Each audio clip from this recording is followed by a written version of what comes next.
Wow, it's officially the end of Marvel Phase 2. Holy shit, it really just dawned on me, like, this is really the end of Marvel Phase 2.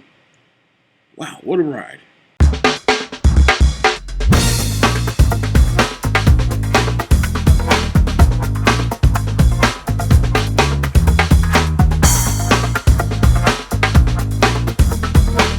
Ant-Man is the newest standalone Marvel movie and the final movie of Marvel Phase 2.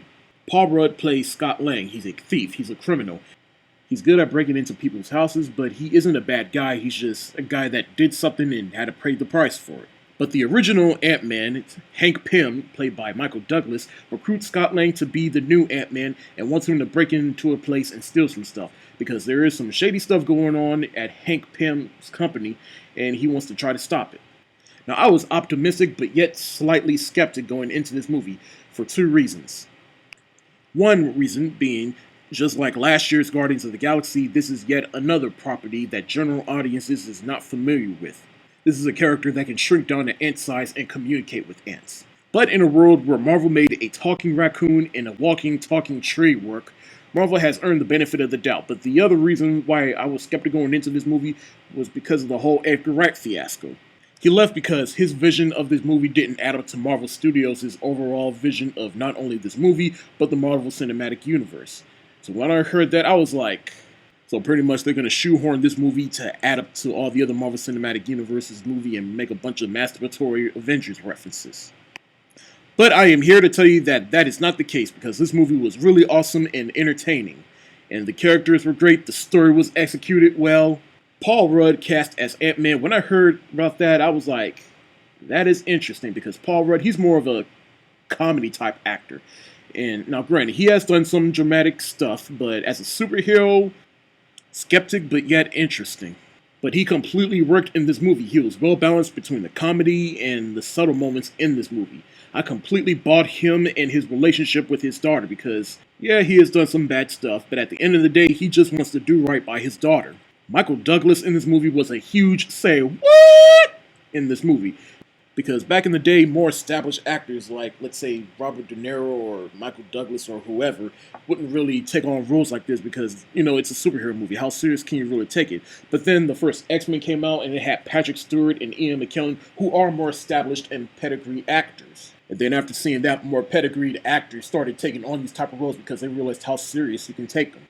And when you watch this movie, you believe that Michael Douglas, he took this material seriously and he wasn't just phoning it in for a paycheck.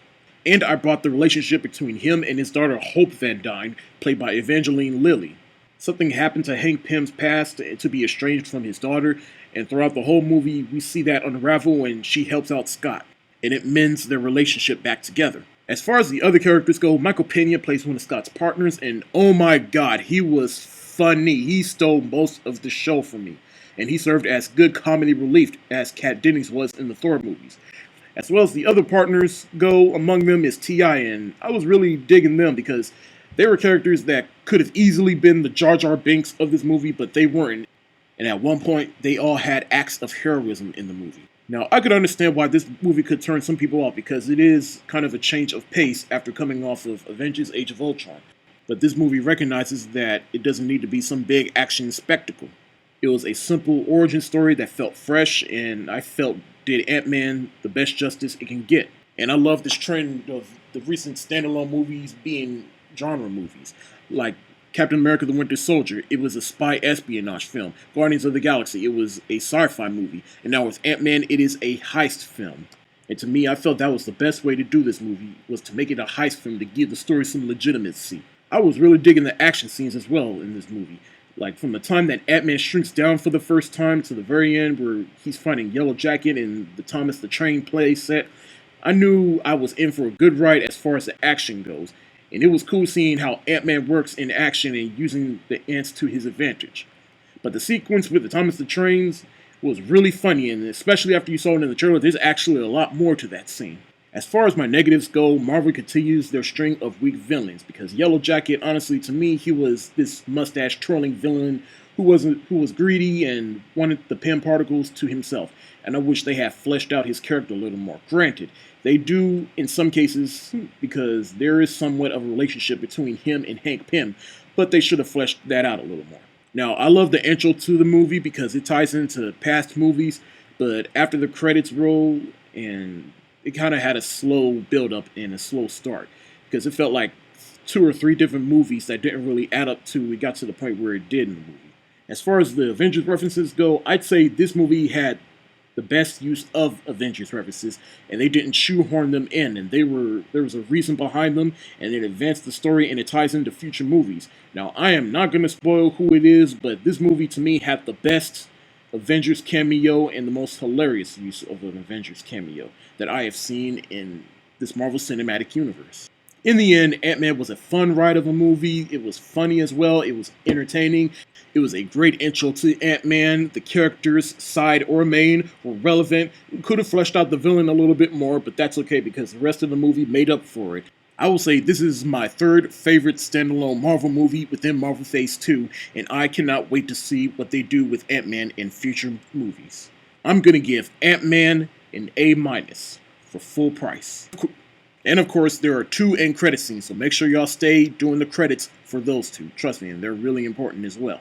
I'll probably do a spoiler review of this movie at some point, but I'll probably have that up when the Blu-ray comes out because I'm real busy right now, especially with my other reviews. Like, I'm late getting my review of Star Wars Episode 2 up, but don't worry, my review of that is coming up real soon, so be on the lookout for that, and my spoiler review of Ant-Man will be out when the Blu-ray comes out. That's it for the day, and as always, thank you so much for watching. If you like this video, subscribe to this channel, subscribe to my other channel. The links are in the description below. And be sure to follow me on Facebook, Twitter, Tumblr, Instagram, Periscope, and Movie Pilot. Peace.